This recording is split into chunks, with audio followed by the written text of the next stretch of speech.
Fantastic. Happy days.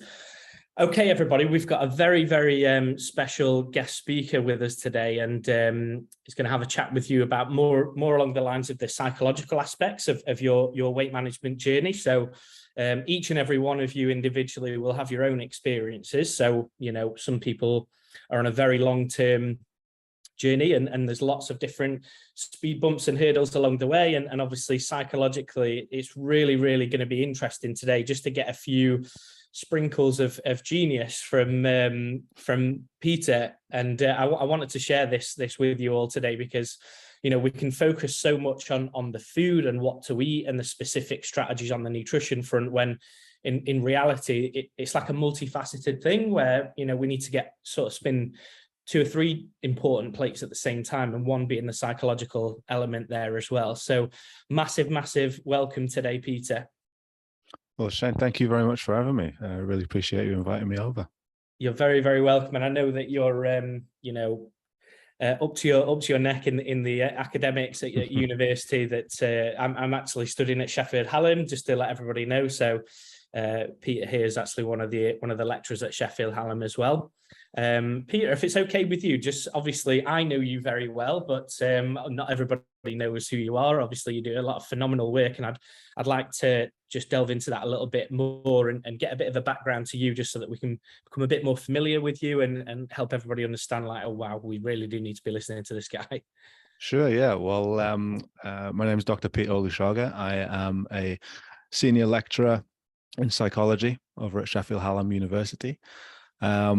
My background really is in sport and exercise psychology, predominantly in sport, working with elite athletes and coaches. And my area of research is, was around sort of stress and coping strategies in sport, moved more into exploring burnout and well-being, again, in high-performance sports environments. But a lot of that expertise is really sort of transferable to everyday life. A lot of the things that elite athletes and coaches have to deal with in terms of some of the performance pressures, in terms of setting goals, in terms of looking after their own well-being and practicing self-care, like all of those things are really transferable. So hopefully I'll be able to share some of that expertise with you today. Absolutely, and honestly, from on behalf of all of our team and all the clients that are going to be watching this, fully appreciate how busy you are and how important your work is. So to section some time aside for us is just an absolute blessing. So I really do appreciate you being here with us today. So I think, as I said in the introduction, we work with lots and lots of different people from all over the world, and they all go on their individual journeys. But one thing that's consistent, probably 99% of the time, is there's always going to be like a psychological challenge along the way.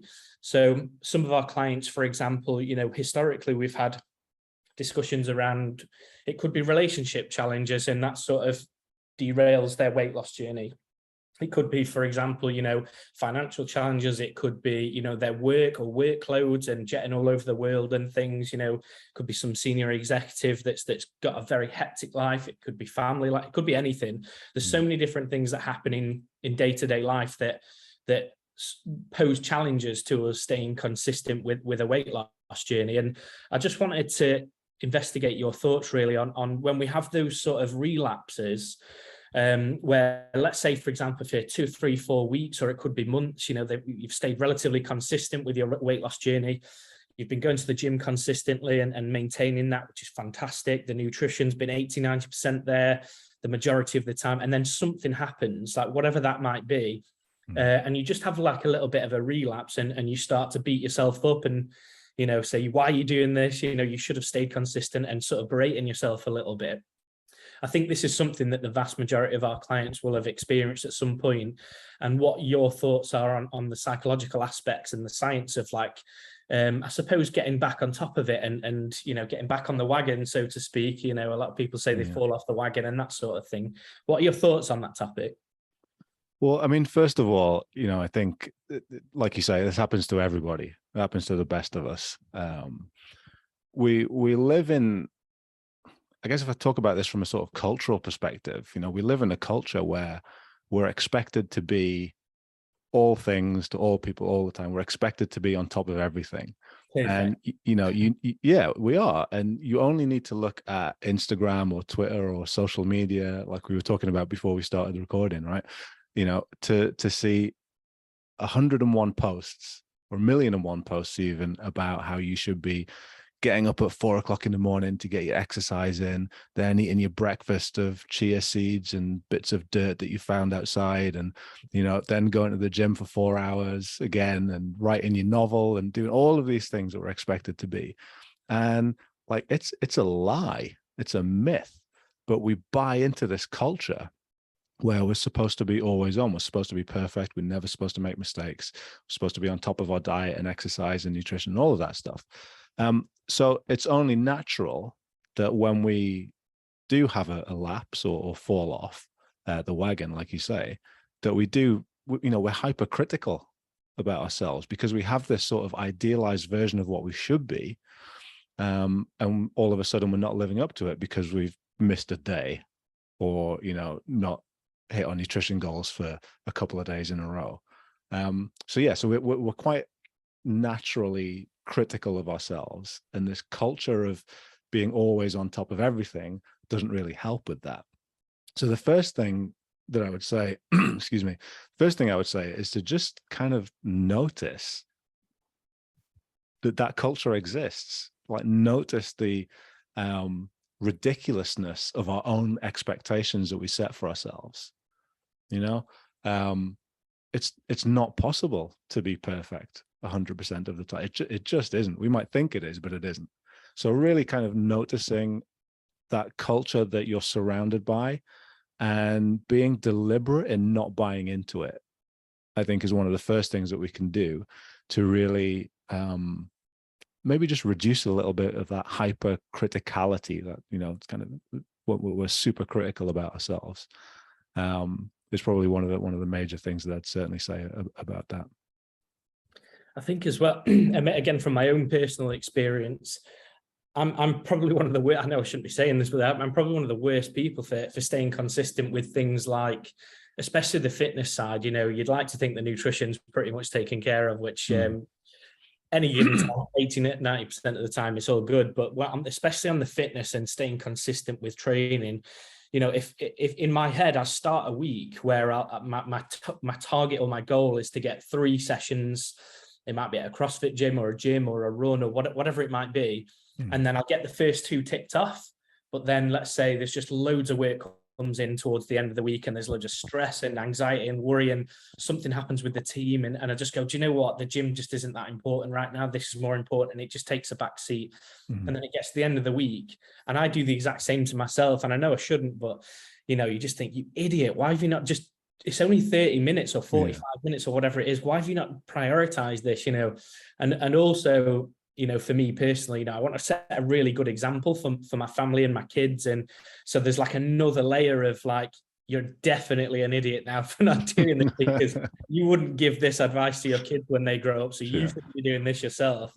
So in those moments, like specifically that period of time where you're looking back at in your head what you would perceive to be an unsuccessful week based on your goals, what strategies would you, I suppose, rejig for somebody like me that sat there to beat themselves up? Okay, so I think there's a couple of things there. The first one is to engage in like purposeful reflection. Okay, so again, rather than that, oh, you're an idiot, like, why would you do that? Like, be purposeful about the reflection. Okay, so what was it that you were out trying to achieve in the first place that week? Okay, what's your list of goals that you had for that week? What did you manage to tick off, and what did you not manage to tick off? What got in the way? Like, specifically, what was it that was a barrier to you doing the thing that you wanted to do? What helped you achieve the things that you wanted to do? What can you do slightly differently next time?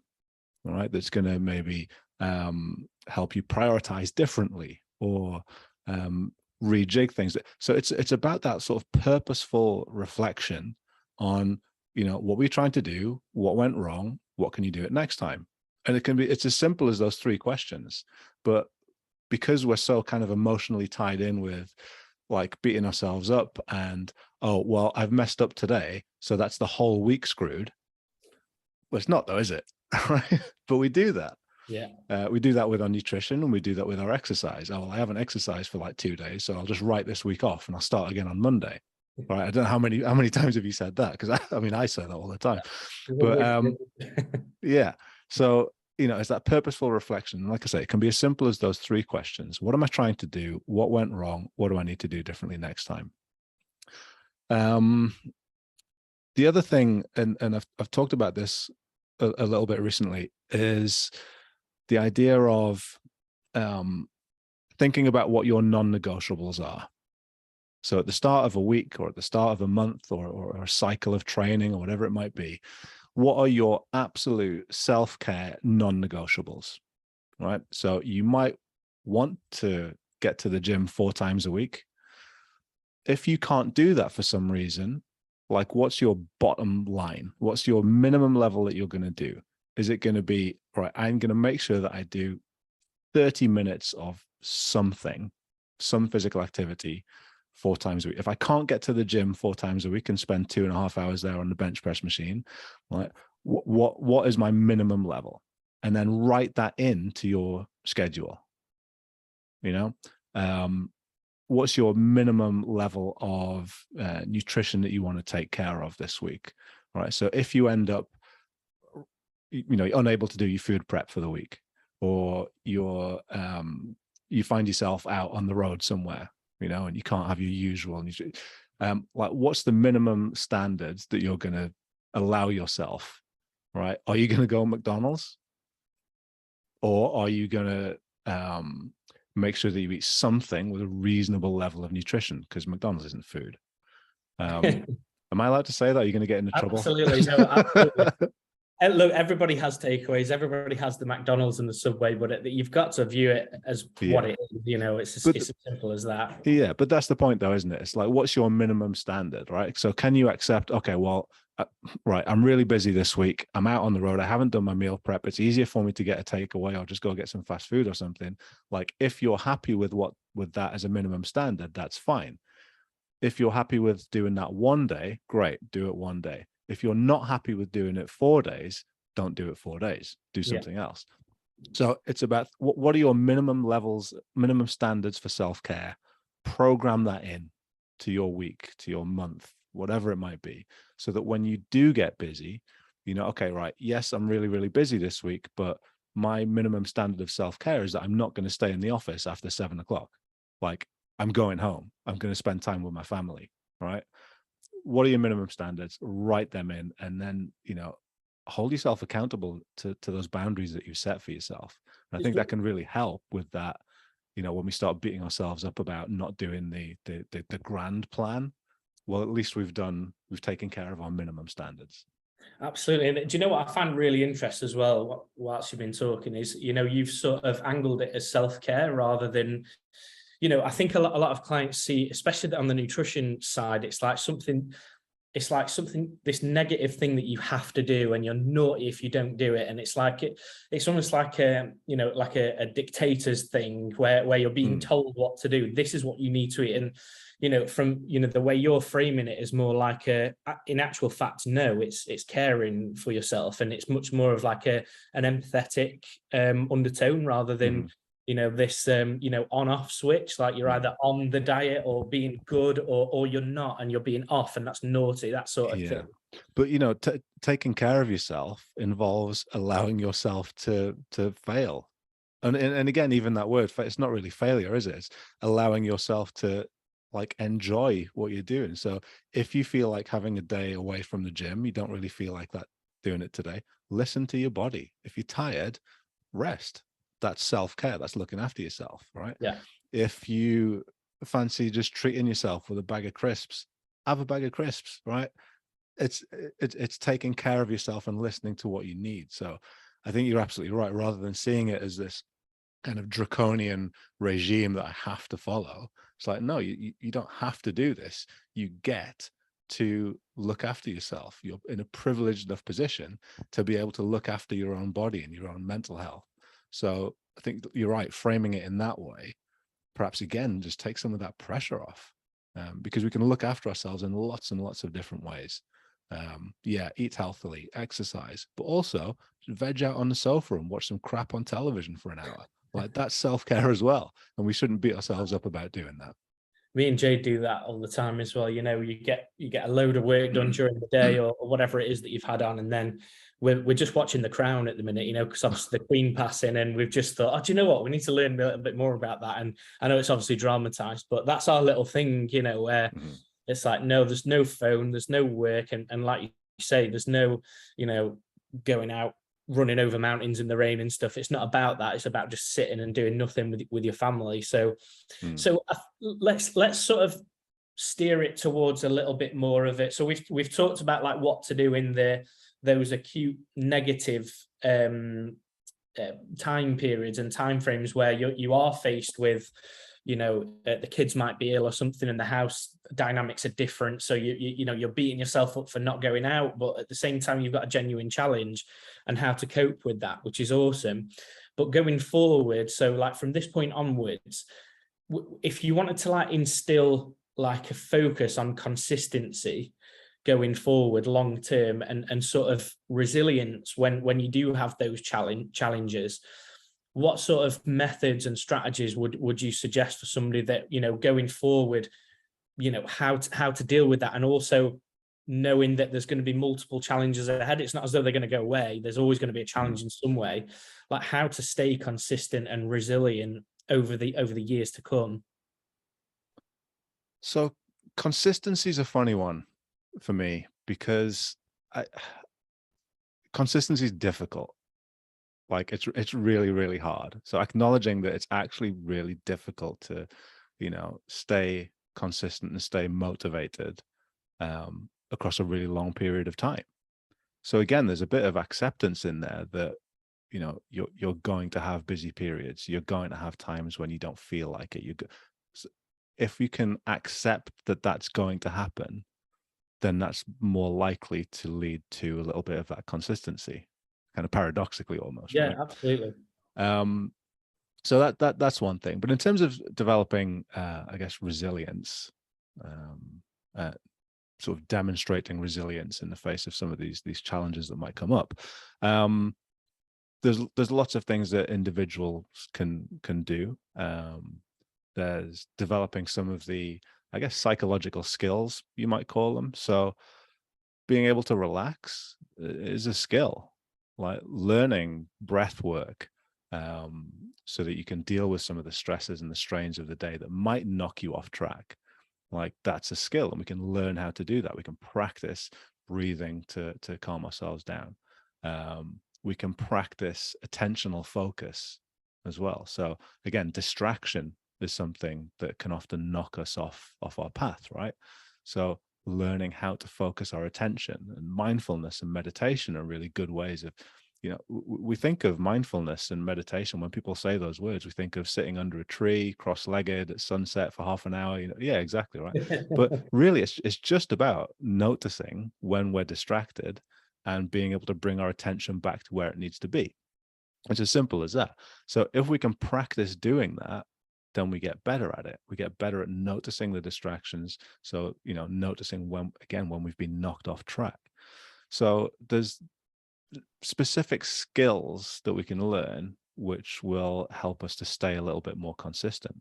The other thing that I would say, which is really important, is finding appropriate support, social support, whether that's friends, whether that's colleagues, whether it's co-workers, whatever it might be.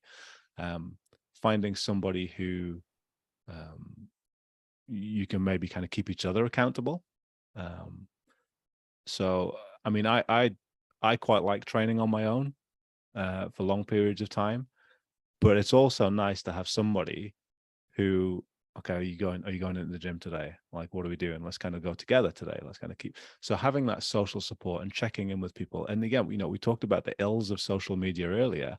The benefits of social media are that developing that sense of community actually becomes a lot easier. So have a WhatsApp group with your friends, have like a weekly check-in, you know, not like a Weight Watchers, like, you know, how much do you weigh this week? How much weight have you lost? Blah, blah, blah. just more like, how's your week been? How are you doing? What have you managed to do? What have you not managed to do? What's going on?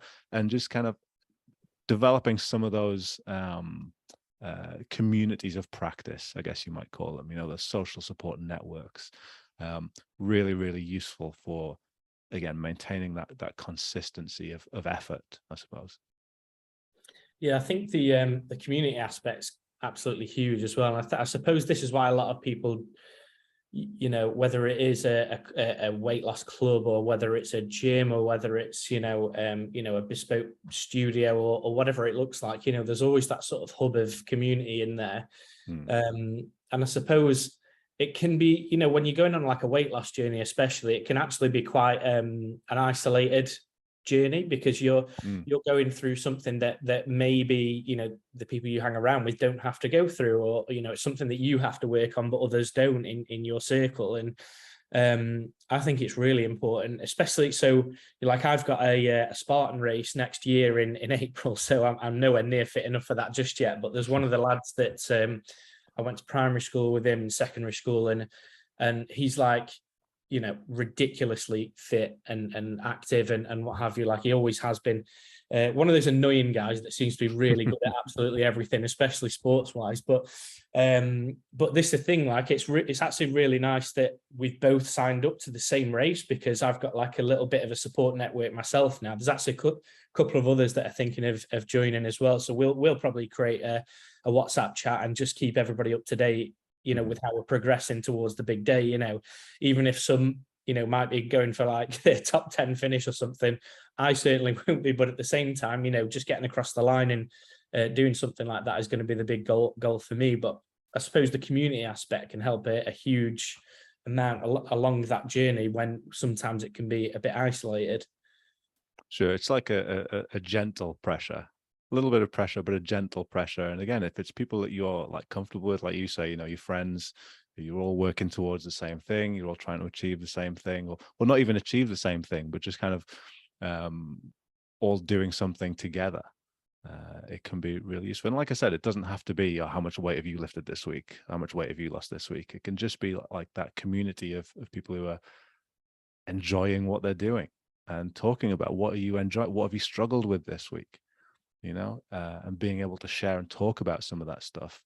I think is a really useful way of like I say, maintaining that consistency and just keeping people moving towards where they want to be.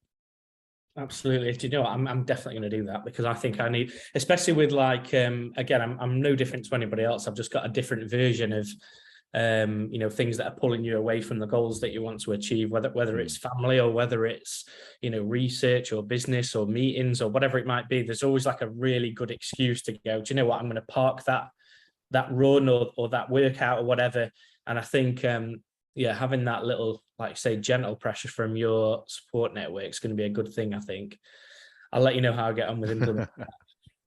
Okay, so if let's say, for example, like you could do some. Let's say you're on stage at a conference or something, and you're talking about like people's weight loss journeys going forward. With and we could reach millions and millions of people. So for long-term consistency, so I mean, everything that we do, we're really wanting to get people set up educationally speaking to begin with, so that they're informed to go on for decades to come to make their own informed decisions. And there's obviously a lot more to it than just the education. But our focus really is to get people set up for decades to come. And especially in the nutrition and weight loss world, it's very like, 6-pack in 6-week program. And it's like, there's a clear beginning date, clear end date. And that's just not how, humans function when it comes to nutrition. There is no end date. There can be differences week to week or different goals and targets, but nutrition is something we really need to focus on as human beings, like any human on the planet, literally forever. So with that sort of decades to come angle, is there like a handful of top tips that you would offer, like the whole UK population, the whole sort of adult population, if we could access them and have a chat with them from a psychological perspective? What would the top sort of tips? Again, I know it's sort of like a really difficult question, because I'm sure there's probably 300 things that come into your mind. It's not just one trick or easy strategy or something, but what are the critical things from your experience, from the literature, from, putting that into practice in the real world? What are your thoughts on the top handful of things that you should really prioritize for success for decades to come? Okay. I wouldn't say I had a handful of tips. Like you say, there's like a million and one things that we could say. Absolutely. The first thing that I would say, I go back to what we started with, and that's understanding the culture and the environment that we live in, and how much of a nonsense that is. Right, that's the first thing. And just spend some time looking through social media and just realize that nobody's doing this stuff. Nobody's doing what they say they're doing. Okay, so that's the first thing. The second thing is, it's less of a tip and more of I guess a way of thinking about life, way of thinking about your life, right? So, like, in anything, any task, anything that you're setting out to do, your motivation is going to go up and down, and up some days and then down some days and then back up again. It's going to fluctuate, right? Nobody is ever 100% motivated to do anything 100% of the time. We're just not, right? So rather than motivation being your goal, think about it in terms of commitment. All right. So I'm not motivated to lose weight, get fit, be healthy. I'm committed to doing that. And that commitment should be based on something. What we want to base our commitment on is our values, what's really, really important to us. So rather than having goals, weight loss goals, and again, you're the nutritionist here, so you can correct me if this is going against everything that you stand for. But rather than having goals, from my personal perspective, is that we should be thinking about values. What's important to us? The goal is a destination, somewhere that we can arrive at. The value is a direction of travel, somewhere that I can keep moving towards. Right. So if I can think about what my values are, what's really important to me, then I can keep moving in that direction forever, for a lifetime. We're talking about lifetime commitment, right? Yeah. I can keep moving in that direction. If I have a weight loss goal, I want to lose 10 pounds. Well, I get to my weight loss goal. I've done that now. Right. Now what? Next thing. If we focus on direction of travel, values instead, then I can keep on doing it. So an example of values for, might be, I don't want to say it simply as find your why, but it kind of is that. Okay. So as a psychologist, I would be saying, okay, so you want to lose 10 pounds. Okay. Like, what's the reason for wanting to lose 10 pounds? Oh, well, I want to, fit in this dress or fit in these trousers or whatever. Okay. Well, why is that important to you? Well, because, I want to look good. Okay. Well, why is that important to you? Why is that important to you? Why is that important to you? Yeah. Why is that important to you? Until you get to the real fundamental value. And often when we kind of go deep enough, it's not about how we want to look. It's about feeling healthy, taking care of ourselves. Things like, I want to be there for my children. I want to be able to play with my kids. All right. Okay. Well, that's important to you because that's your value. So it's not necessarily about losing weight. It's about taking care of yourself so you can, be the type of parent that you want to be, or something like that anyway. Yeah. So if we are basing what we're doing on those values rather than on goals, then it doesn't matter if you screw up. It doesn't matter if you accidentally eat an entire packet of hobnobs, okay? Because you can notice that you've done that and then just reorient so you're still moving in the direction that you want to go in. It's probably not going to help you reach your goals doing something like that. But if we kind of not abandon goals, but if we're focusing more on the values and why I want to do this thing, then like I say, it doesn't matter if you mess up. It doesn't matter if you knock yourself off course. Notice notice that that's happened. And then the next decision that you make can be a decision that moves you back in the direction of where you want to go. And it doesn't matter how many times you get knocked off course.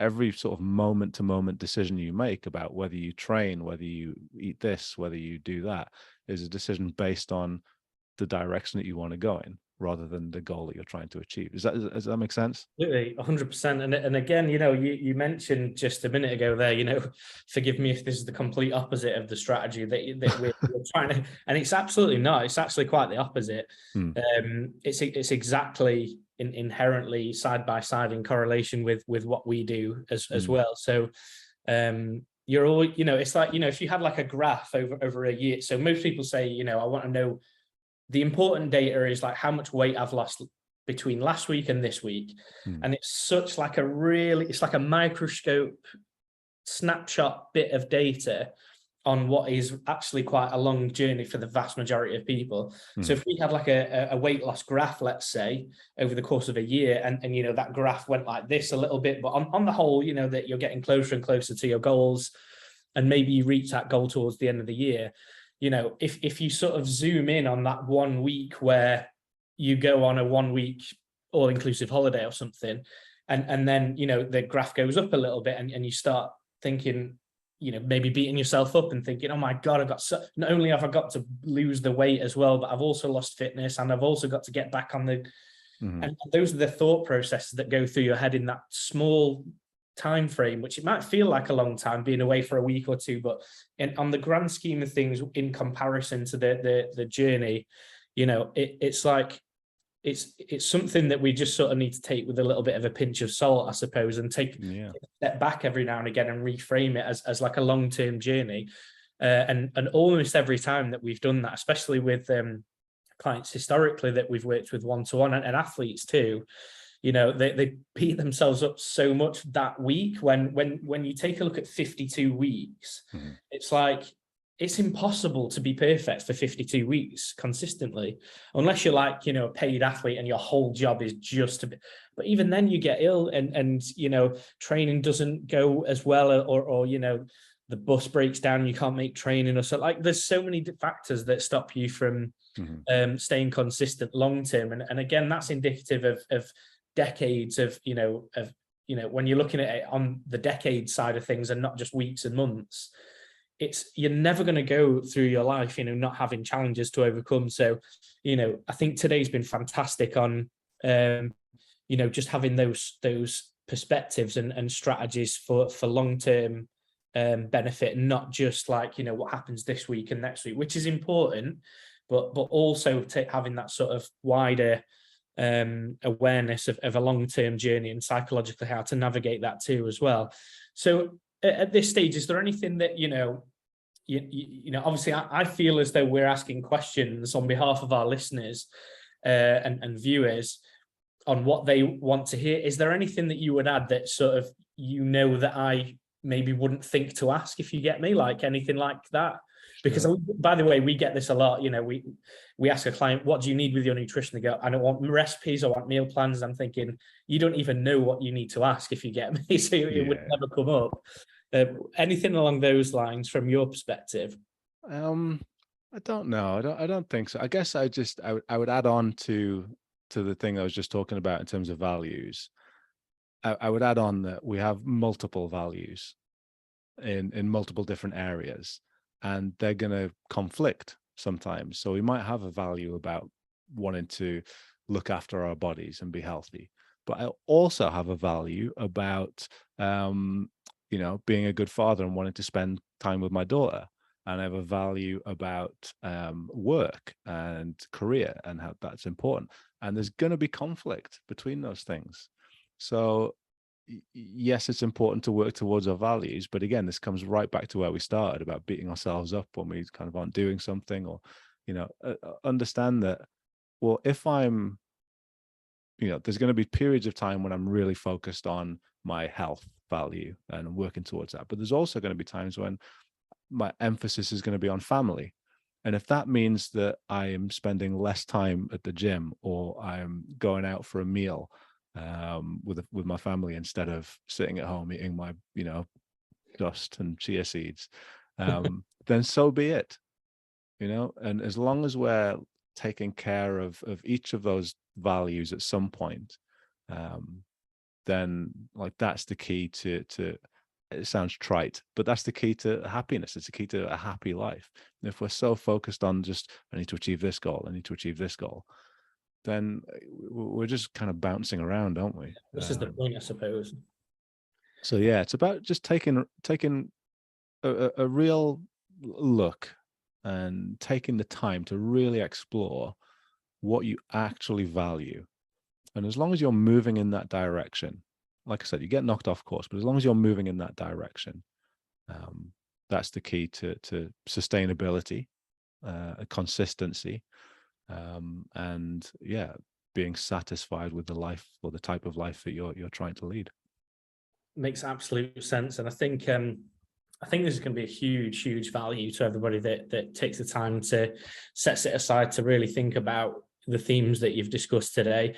And it's just, you know, I feel really sort of, I suppose, privileged, because there's lots of different people that we know that we've had contact with, and yourself obviously through the university, and I'm sure you've delivered some of my lectures like years and years ago on in the undergraduate degree as well, and you know, we're just so fortunate and lucky, I suppose, to you know, be able to get people like yourself on to talk about not only like the practical real life application in everybody's day-to-day lives, but also fundamentally understand the science behind it, and have dedicated like a huge chunk of your life to understanding the really difficult data to comprehend, and all the processes that you go through as an academic in your position.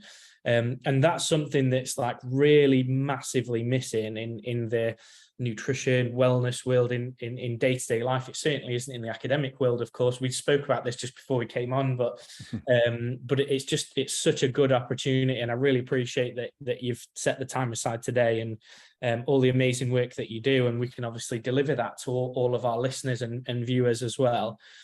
So first and foremost, thank you. I really appreciate that, and on behalf of everybody else, thank you as well. No, it's been a pleasure, Shane. Thanks for like I say, thank you for inviting me.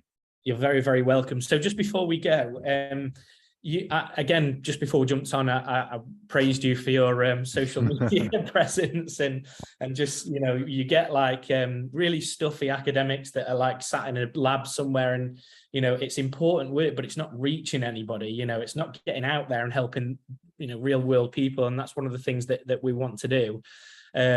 So from your social media and what have you, is there a place where people can, you know, add you, follow your work, and listen to your commentary as you go through, you know, lots of different academic challenges and you know, lots of other themes that you cover as well?